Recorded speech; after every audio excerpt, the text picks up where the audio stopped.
আসসালামু আলাইকুম, welcome back to my channel রান্নার সন্ধানে। আমি আজকে আপনাদেরকে কাঁচা আমের আমসত্ত্ব তৈরি করে দেখাবো। তার জন্য এখানে আমি 1 কেজি কাঁচা আম নিয়েছি। আমগুলো পরিষ্কার করে ধুয়ে নিয়েছি। প্রথমে আমগুলো থেকে আমি খোসা ছাড়িয়ে নিব। আপনারা চাইলে এটা বটি বা ছুরির সাহায্যেও ছাড়িয়ে নিতে পারেন, তবে পিলারের সাহায্যে করলে কাজটা অনেক দ্রুত হয়। এইভাবে আমি সবগুলো আমের খোসা ছাড়িয়ে নিব।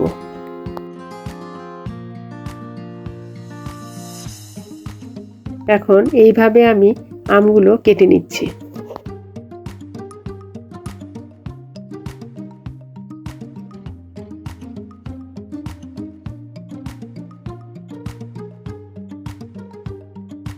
এখন আমের বিচিটা থেকে যতটুকু সম্ভব আমটা কেটে নিতে হবে, তারপর বিচিটাকে ফেলে দিব।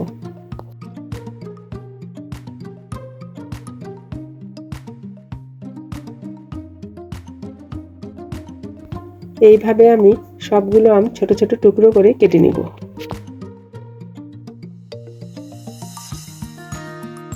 ছোট ছোট টুকরো করে কেটে নিলে আমগুলো সিদ্ধ হওয়ার সময় খুব সহজেই সিদ্ধ হয়ে যাবে।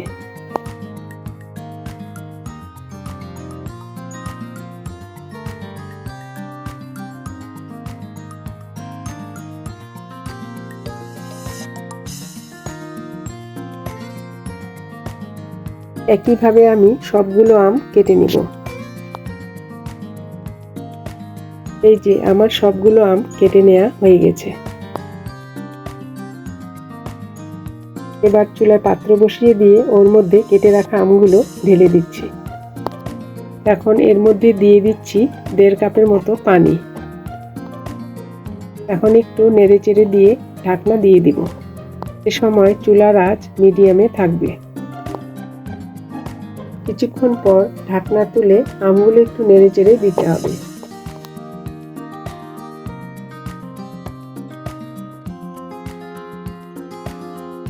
এখন ঢাকনা দিয়ে দিচ্ছি। কিছুক্ষণ পর ঢাকনা তুলে আমগুলো সিদ্ধ হয়েছে কিনা চেক করে নিচ্ছি। আমগুলো খুব ভালোভাবে সিদ্ধ হয়ে গেছে। এখন নামিয়ে ঠান্ডা হতে দেব। এইভাবে নরম করে সিদ্ধ করে নিতে হবে। ঠান্ডা হওয়ার পর আমি ব্লেন্ডার জারে আমগুলো দিয়ে একটু ব্লেন্ড করে নিব।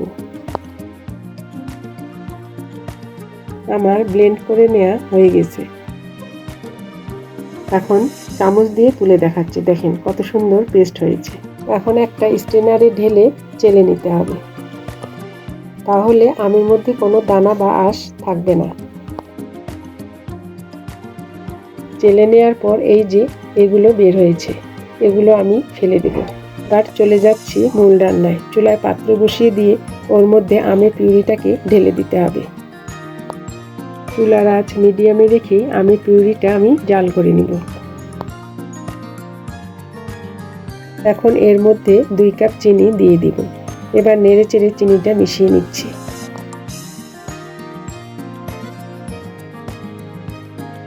এখন বাকি 1 কাপ চিনি আমি দিয়ে দিচ্ছি। দিয়ে নেড়েচেড়ে চিনিটা মিশিয়ে নিতে হবে। চিনিটা যখন গলে যাবে তখন আমের মিশ্রণটা পাতলা হয়ে যাবে। অনবরত নেড়েচেড়ে জাল করে নিতে হবে। এবার এর মধ্যে দিচ্ছি 1/2 চা চামচ লবণ, দিচ্ছি 1/2 চা চামচ বিট লবণ, আর দিচ্ছি চাট মশলা 1/2 চা চামচ। এখন সবগুলো নেড়েচেড়ে মিশিয়ে নিতে হবে। চাট মশলাটা অপশনাল, এটা আপনারা চাইলে বাদেও দিতে পারেন।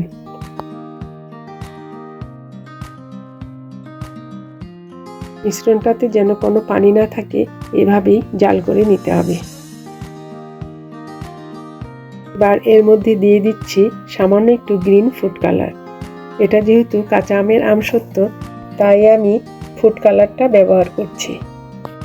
আমার মনে হচ্ছে ফুড কালারটা একটু কম হয়েছে, তাই আরও একটু ফুড কালার দিয়ে দিলাম। এখন পিউরির সঙ্গে ভালোভাবে মিশিয়ে নিতে হবে।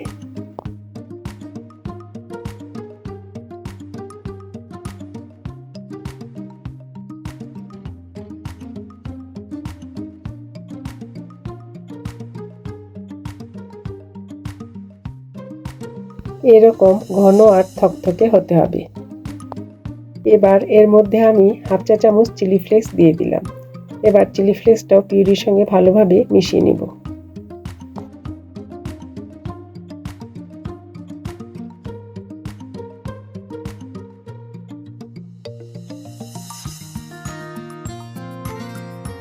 আমসত্ত্বটা হয়ে গেছে, এখন চুলা থেকে নামিয়ে নিব। আমসত্ত্বটা সেট করার জন্য এবার একটি স্টিলের প্লেটে সামান্য সরিষার তেল ব্রাশ করে নিচ্ছি, তাহলে আমসত্ত্বটা সহজেই উঠে আসবে।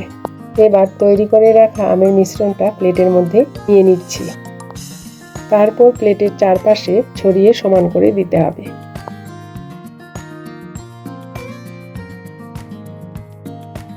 আমি আমসত্ত্বটা একটু মোটা করে তৈরি করব, তাই আমি আবারও দিয়ে দিচ্ছি।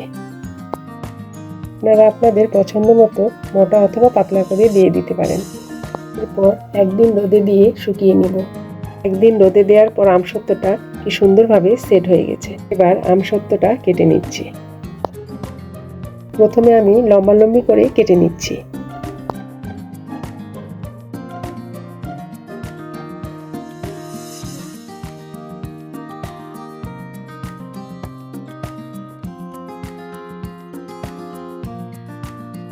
দেখেন আমসত্ত্বটা কত সহজেই উঠে আসছে।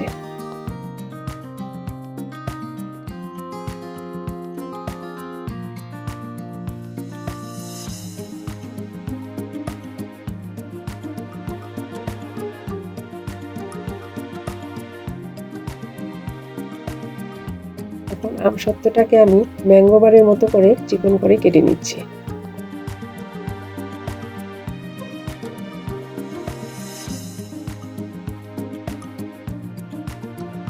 আশা করছি আজকের রেসিপি আপনাদের কাছে ভালো লাগবে। রেসিপি ভালো লাগলে অবশ্যই চ্যানেলটি সাবস্ক্রাইব করবেন এবং পাশে থাকা বেল আইকন অবশ্যই প্রেস করবেন। আমি আমসত্ত্বটাকে ম্যাঙ্গো বারের মতো করে কেটে নিয়েছি। তৈরি হয়ে গেল আমার কাঁচা আমের টক ঝাল মিষ্টি আমসত্ত্ব বা ম্যাঙ্গো বার। আজকের মতো এখানে বিদায় নিচ্ছি। আল্লাহ হাফেজ।